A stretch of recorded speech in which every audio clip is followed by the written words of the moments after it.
Bem-vindos à nossa análise de hoje. Vamos mergulhar num material bem interessante, trechos da transcrição de um sermão do YouTube.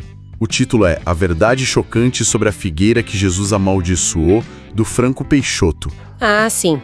Essa passagem de Marcos 11 sempre gera discussão, né? Exato. Aquele momento em que Jesus amaldiçoou uma figueira porque ela não tinha frutos, mesmo o texto dizendo que não era a época. Meio desconcertante à primeira vista. Com certeza. Mas a interpretação que o sermão traz foge do óbvio, né? Sim, ele argumenta que não foi um acesso de raiva, nada disso, mas uma espécie de lição encenada. Uma parábola em ação, quase. Isso, sobre a diferença que ele considera vital entre aparência e essência na vida espiritual. E o sermão vai costurando essa história com outros conceitos bíblicos sobre dar frutos. É uma leitura bem específica dessa passagem. Então, nossa ideia aqui é desmembrar essa interpretação, ver as conexões que ela faz e as implicações disso tudo.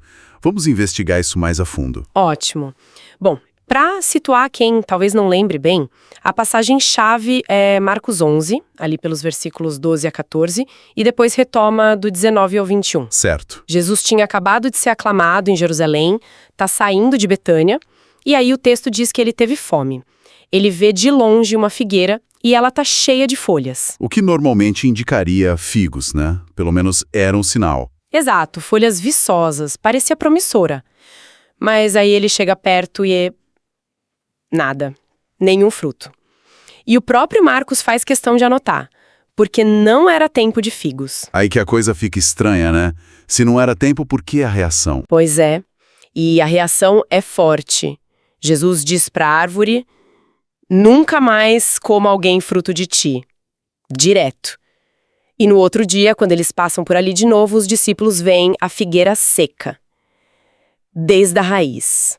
Impressionante. E o que o sermão faz, que é o ponto interessante da fonte, é justamente pegar essa aparente contradição. Por que esperar fruto fora de época?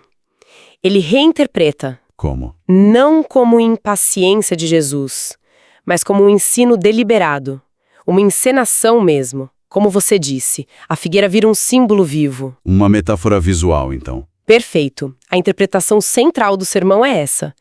Jesus usa a figueira para ensinar algo crucial. E aí entra a grande dicotomia que o sermão explora o tempo todo. Aparência versus essência. Folhas versus frutos. Isso.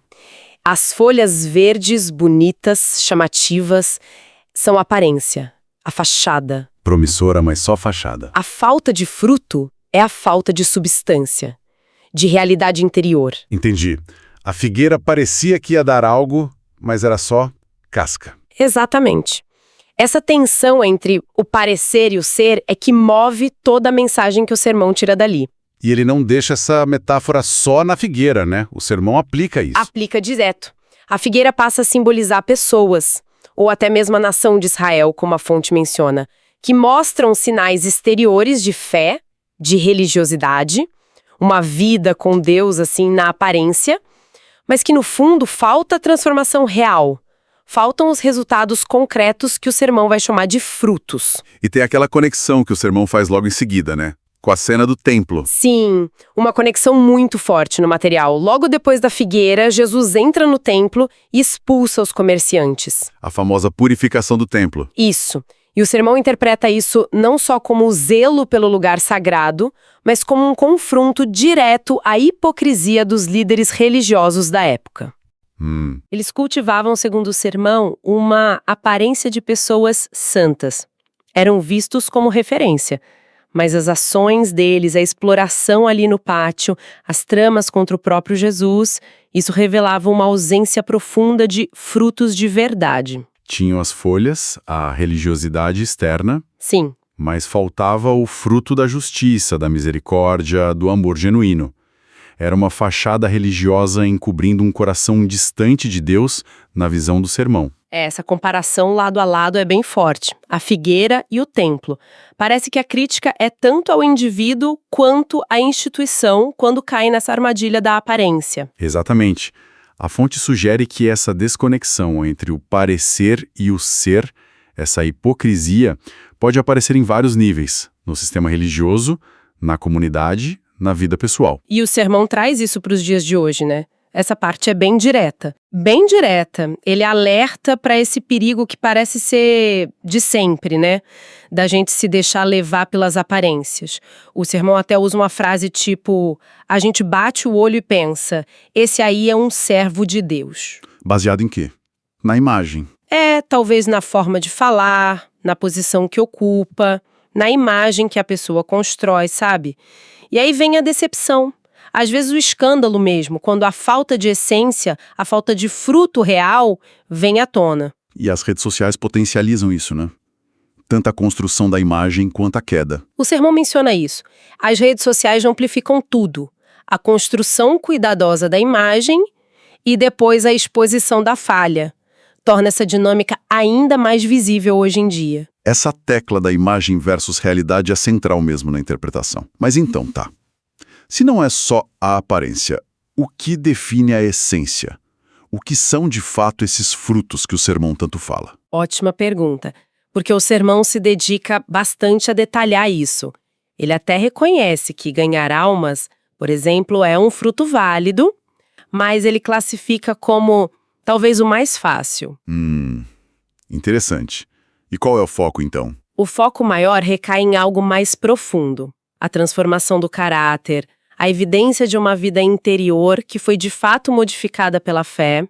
E aí a fonte detalha 3 categorias principais de frutos, sempre buscando base bíblica para cada uma. Quais são elas? A primeira é o fruto de arrependimento. Isso vem da pregação de João Batista, né? Aquela coisa do produzir frutos dignos de arrependimento. Exatamente, ele cita Mateus 3,8. E na leitura do sermão, isso é muito mais do que só pedir desculpa por algo. Implica reconhecer o erro, sim, mas, crucialmente, implica uma mudança de direção. Visível, concreta. Tipo o quê? O material é bem explícito, lista exemplos do que precisaria ser abandonado. Mentira, enganar os outros, práticas sexuais que a Bíblia condena como prostituição, adultério, vícios tipo drogas. A pergunta que o sermão deixa no ar é: o que você precisa deixar para trás? Quer dizer, o fruto aqui é a própria mudança de vida, a renúncia ao que era errado. É isso. O sermão é duro com a hipocrisia de ter um jeito na igreja e outro totalmente diferente fora. Argumenta que não tem arrependimento de verdade sem essa renúncia, sem essa transformação que dá para ver. É um chamado para coerência total entre o crer e o viver. Entendido. E a segunda categoria de frutos? A segunda é o famoso fruto do Espírito. Ali está lá de Gálatas 5, versículos 22 e 23. Ah, sim. Amor, alegria, paz, paciência. Isso. Amor, alegria ou gozo, paz, longanimidade, que é a paciência estendida, benignidade, ser bom na prática, bondade, ter um bom caráter, fé, no sentido de fidelidade, mansidão e temperança, o domínio próprio. Mas o sermão não só lista, ele tenta ilustrar, trazer para o concreto. Como assim? Dá exemplos. Sim.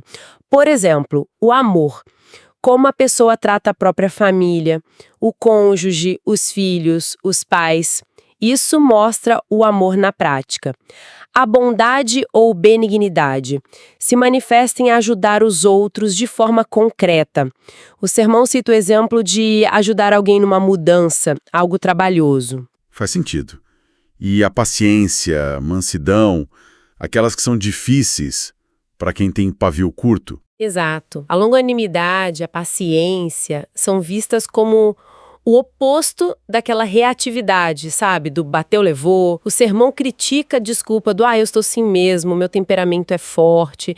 Ele argumenta que o Espírito Santo dá poder para mudar isso. E a temperança, o domínio próprio, é justamente essa capacidade de controlar os impulsos, as reações. E a alegria e a paz, que às vezes parecem depender tanto do que está acontecendo fora. O sermão toca nisso. A alegria, o gozo, é apresentada não como aquela felicidade superficial que depende de tudo ir bem, mas como um contentamento, um bom ânimo que continua mesmo no meio da dificuldade, uma recusa a se deixar amargar pelas tribulações.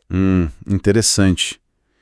E a paz? A paz ele descreve em várias dimensões. Tem a paz interior, que vem de Deus, aquela que a Bíblia diz que excede o entendimento, mesmo com o problema rolando solto lá fora. Tem a paz no lar, na família o sermão contrasta lares de paz com aqueles cheios de briga, que segundo a fonte adoecem os filhos. E tem até a paz para conseguir dormir tranquilo, sabe?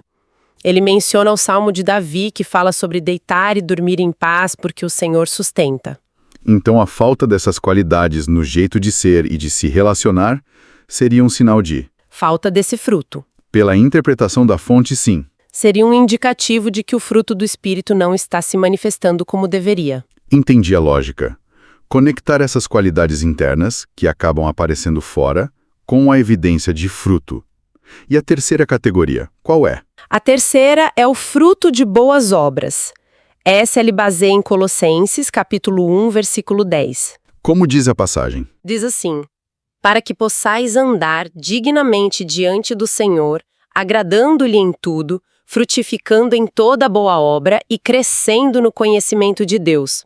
O sermão pega essa passagem e divide em 4 partes para analisar. Ok. Qual a primeira? Primeiro, andar dignamente. E ele interpreta isso não como ser perfeito, sem erro, ninguém é, mas como ter sinceridade de coração. É reconhecer as próprias falhas, não tentar botar uma capa de falsa santidade, sabe? E buscar ajuda de Deus para mudar de verdade. Uma postura honesta, então, sem fingimento? Isso. O segundo ponto é agradando-lhe em tudo. A ideia aqui é que a vida toda, não só a parte religiosa, deve ter como objetivo agradar a Deus. Isso inclui o estilo de vida, as escolhas do dia a dia, até a forma como a pessoa se porta online. Online, ele fala disso? Fala, lança até uma pergunta provocadora. Jesus te seguiria no Instagram? A ideia é que, mesmo sabendo que a gente tropeça, a intenção principal, em todas as áreas, deve ser agradar a Deus. Essa de todas as áreas pega, hein? É um desafio grande. E as boas obras em si? É o terceiro ponto, frutificando em toda boa obra. Aqui o foco são as ações concretas mesmo. As boas obras são vistas como o resultado natural de Deus agindo na vida da pessoa. E o sermão enfatiza que tudo deve ser feito como se fosse para o Senhor. Em qualquer área. Sim. Ele aplica isso a tudo, ao trabalho manual, à forma de conduzir um negócio, à busca por justiça na sociedade, ao serviço na comunidade. As ações devem refletir os valores do reino de Deus. Entendi. E tinha uma quarta parte em Colossenses 1.10, né? Tinha. A última é crescendo no conhecimento de Deus. E esse ponto o sermão apresenta como fundamental. Quase como a raiz que alimenta todos os outros frutos. Como assim? Ele ressalta que é vital buscar conhecer a Deus ativamente, pelo estudo da Bíblia, pela oração, pela meditação, e critica a tendência que muita gente tem de investir horas para aprender sobre a carreira, estudos, hobbies, mas quase nada para conhecer a Deus. É uma crítica comum, em alguns círculos, essa diferença de investimento de tempo. Sim, e a fonte reforça isso citando Oséias 4.6. O meu povo perece por falta de conhecimento. O conhecimento de Deus aqui não é só intelectual, entende? É a base para entender a vontade dele, os caminhos dele, o caráter dele. E é esse conhecimento que, segundo o sermão, informa e capacita a pessoa a andar dignamente, a agradar a Deus e a fazer boas obras de forma consistente. Faz sentido. Sem essa busca por conhecer a Deus, os outros frutos poderiam ficar meio... superficiais. Ou sem direção. Exatamente. O sermão argumenta que esse conhecimento é a base. Conecta a prática do dia a dia com um fundamento mais profundo. Essa análise toda sobre aparência versus essência, folhas versus frutos, ela leva a algum tipo de alerta mais sério no sermão? Uma advertência final? Leva sim. O sermão usa outra passagem bíblica para dar um recado final bem solene. Ele vai lá para Mateus 7, versículos 22 e 23. Aquela passagem do juízo final, onde muita gente chega falando das coisas que fez. Essa mesma, o texto diz: muitos me dirão naquele dia, Senhor, Senhor, Não profetizamos nós em teu nome, e em teu nome não expulsamos demônios, e em teu nome não fizemos muitas maravilhas? Ou seja, são pessoas que chegam mostrando o currículo, né?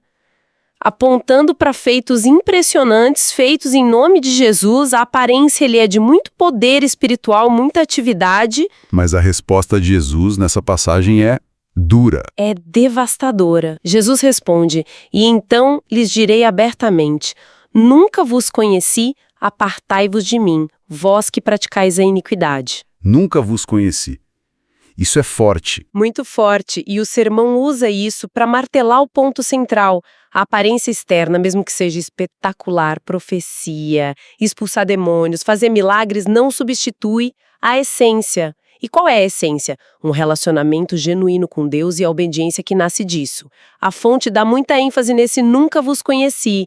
Não é que Deus esqueceu deles, mas é que nunca houve conexão real, conhecimento íntimo. A prática da iniquidade, que no grego é anomia, viver sem lei, sem a lei de Deus no coração, existia junto com as coisas que eles faziam por fora. Nossa, isso volta direto para a imagem da figueira, né? Folhas vistosas, os milagres, as profecias, mas sem o fruto essencial que seria esse conhecer a Deus, viver de acordo com Ele. É feita a ligação, é exatamente isso. O sermão, nesse ponto, também lembra da escolha de Davi lá por Samuel. Samuel olhava a aparência dos irmãos de Davi, todos fortes, altos, mas Deus fala para ele, não atentes para a sua aparência, porque o Senhor não vê como vê o homem. O homem vê o que está diante dos olhos, porém o Senhor olha para o coração. A mensagem é consistente. Deus avalia pela essência, pelo coração, pela realidade de dentro que produz os frutos e não pela fachada. Exato. Então, se a gente fosse, assim, resumir a grande ideia que o sermão constrói a partir da figueira e de tudo isso que a gente conversou, qual seria o cerne da mensagem? Olha, se a gente conectar tudo isso, a tese central que o sermão defende é que a fé de verdade, a fé autêntica, segundo essa leitura da Bíblia, vai muito além de só cumprir rituais e a igreja, ou mesmo ter dons espirituais aparentes. Requer mais. Requer bem mais, exige uma transformação interna real, substancial, uma mudança de caráter, de prioridades, que aparece de forma consistente naqueles 3 tipos de frutos que a gente falou. Fruto de um arrependimento sincero e contínuo, o fruto de um caráter sendo moldado pelas qualidades do Espírito Santo e o fruto de boas obras que saem naturalmente de um coração que está buscando Deus. E esses frutos não vêm do nada, né? De jeito nenhum. O sermão enfatiza que eles não são autogerados. Só podem crescer, na visão da fonte, a partir de um relacionamento vivo, crescente, nutrido com Deus, de estar enraizado na terra boa, como diz a parábola, conectado com a fonte da vida espiritual. Então, a mensagem final é um chamado forte à integridade. Integridade. Sim, uma coerência profunda entre aquilo que a pessoa diz que crê, a imagem que ela talvez projete para os outros e a realidade que ela vive no dia a dia, no coração. Entendi. Então, recapitulando aqui nessa conversa sobre essa interpretação do sermão, a gente partiu da figueira amaldiçoada, que foi vista não como raiva divina, mas como uma parábola viva, sobre essa diferença crucial entre a aparência, as folhas, e a essência, os frutos, na vida com Deus. Isso. Aí vimos como a fonte ligou isso à hipocrisia lá no templo e aos perigos de hoje, de julgar só pela fachada, ainda mais com rede social e tudo mais. Exato. Detalhamos o que o sermão define como os frutos essenciais: arrependimento prático, as qualidades do fruto do Espírito no caráter e as boas obras como consequência. E sempre com a base do conhecimento de Deus. A raiz de tudo. E por fim, aquele alerta sério de Mateus 7. Não adianta fazer coisas espetaculares se falta o relacionamento genuíno com Deus, o conhecer e ser conhecido por Ele. Parece que o grande chamado é para autenticidade mesmo e profundidade na fé. Exatamente. E isso, pensando bem, leva a gente para uma reflexão final, né? Que o próprio material inspira, mas que a gente pode até ampliar um pouco. O sermão, na essência, ele funciona como um espelho. Ele convida a gente a se olhar por dentro. Um autoexame. Isso. A pergunta que fica no ar, para além das aparências que todo mundo, querendo ou não, acaba projetando por aí, é: quais frutos concretos, sabe? Aqueles de mudança real de caráter, de melhora nos relacionamentos, de serviço que não busca aplauso, de uma busca sincera por conhecer e agradar a Deus. Quais desses frutos estão de fato crescendo e sendo cultivados na nossa própria vida? Isso levanta uma questão importante, né? Sobre como a gente pode avaliar a nossa própria caminhada espiritual. Ir além da superfície, olhar para a essência, que, segundo essa interpretação toda, é o que realmente importa, no final das contas.